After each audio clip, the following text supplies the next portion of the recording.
Olha o beat envolvente, ó. Vai!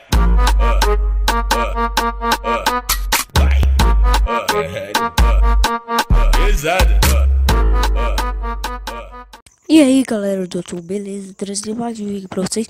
Hoje eu trazendo como um bote de gasolina realista para GTA San Andreas no Android. Vocês vão baixar esse aplicativo aqui, o Xfly Explorer, vão entrar nele e vou deixar o link na descrição do vídeo. Vocês vão na pasta no Mega.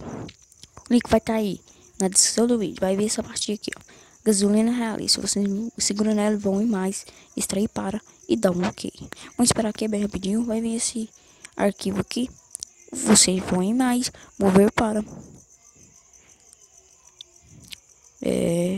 Android, visualização e dá um OK. Então que tiver entrado no meu GTA aqui, galera, eu volto. Então, galera, eu vou lá no posto mostrar pra vocês.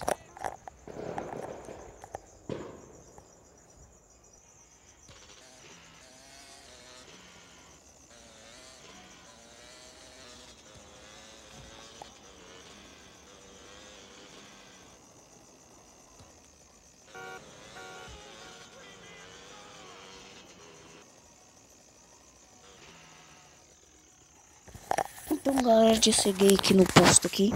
Eu vou aqui mostrar pra vocês.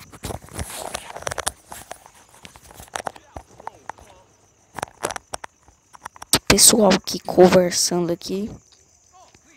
Vai ter um cara aqui, sei lá o que está fazendo aqui. E vai ter um carro aqui. O cara que é abastecendo.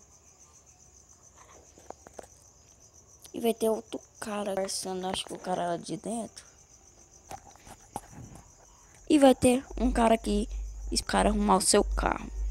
Então é isso, galera. Inscreva no meu canal e até a próxima. Tchau.